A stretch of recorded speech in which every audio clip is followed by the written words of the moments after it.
So just over the last week or so, we had so many welterweight matchups booked in the top 15, where welterweight might be a division that went from being a division where a lot of the top contenders weren't fighting for a pretty significant amount of time to one of those divisions where the top 15 might be the most booked out over any division in the UFC right now. We recently got Edwards versus Covington, Rakhmonov versus Thompson, Luque versus Garry, and Sean Brady versus Calvin Gastelum. But it doesn't really stop there either, because in a Dana White's Contender Series post-fight press conference, Dana White stated that Belal Muhammad has a fight booked as well, and if you do put two things together, you can get to one or two conclusions. It's either Belal Muhammad versus Kamaru Usman, or maybe Belal Muhammad versus Gilbert Burns. Who really knows? It could be any of those options there, but it probably is Usman versus Belal. But that has not been officially announced. Belal Muhammad's gone out saying that he doesn't have a fight booked and that he accepted a fight against Sean Strickland.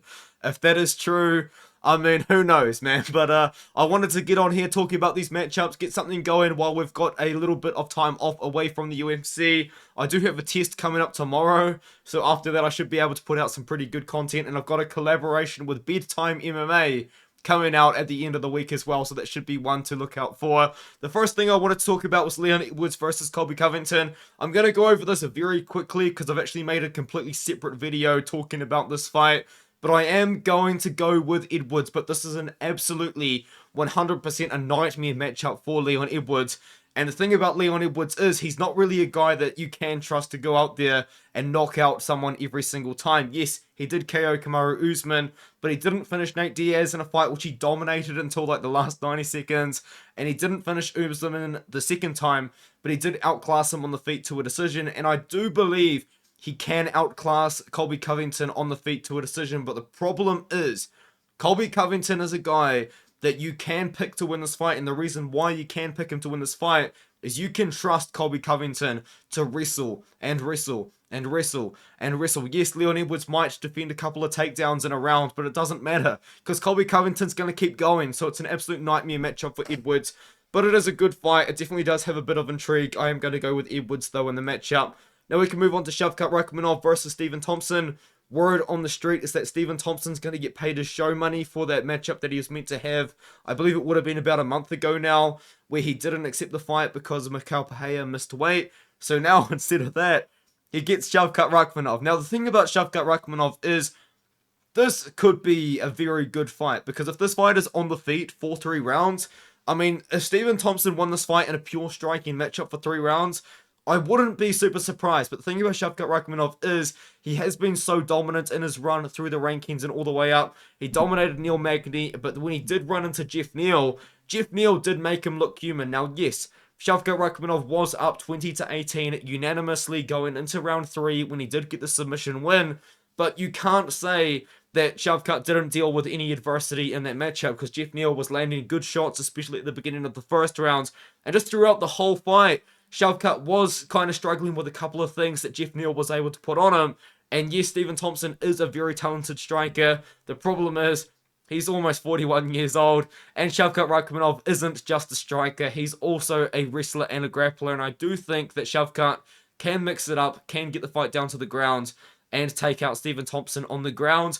But if I think this fight goes 3 rounds on the feet, I think Thompson's got a really good chance to win this matchup. He's a very talented striker, although he is pretty old still at this point in his career. You've got to consider he's got a lot of miles on him now. He had a kickboxing career. Now he's had an MMA career. He has taken damage throughout his career as well, obviously.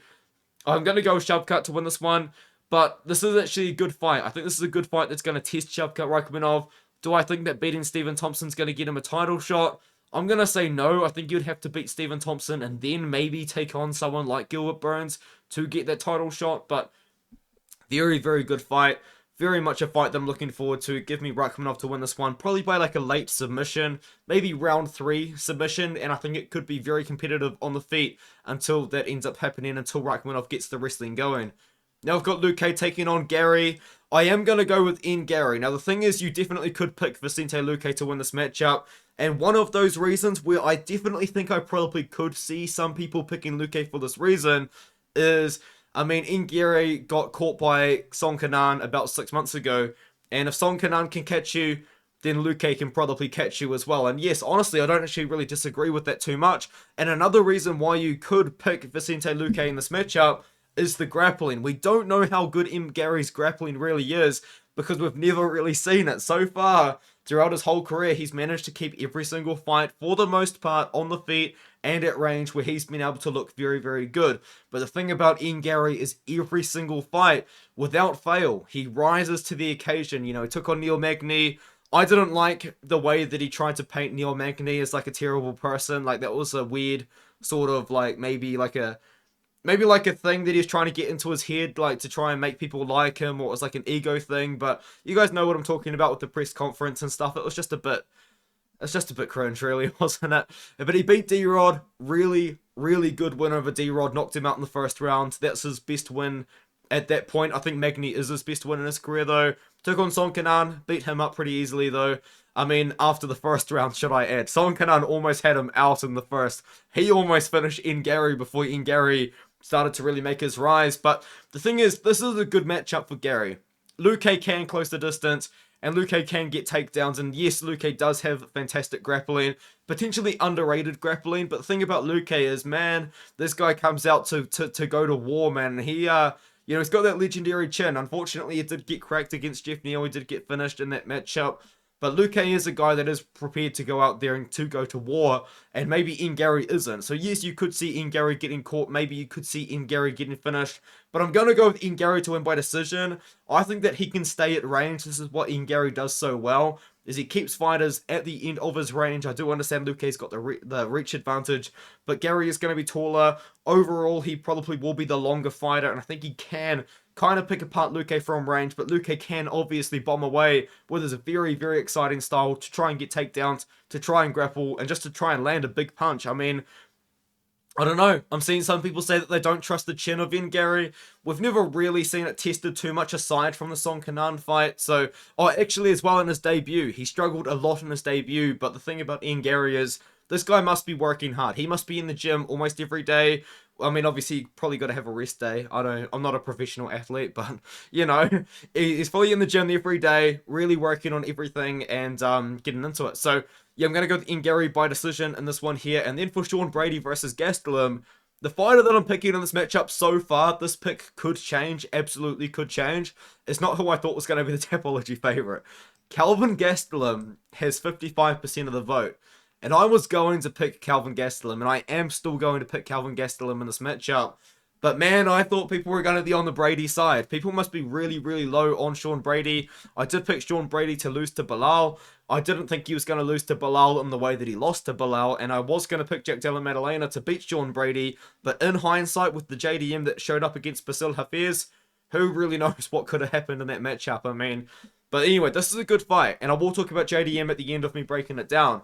The thing about Kelvin Gastelum is, man, coming back down to 170 is just, it's too late, man. Like, I know I'm picking him in this matchup, but Gastelum should have been at 170 the whole time. Like, the thing about Kelvin Gastelum is, he's not even that big for 170. Like, the thing about Gastelum is he's got a pretty big build on him.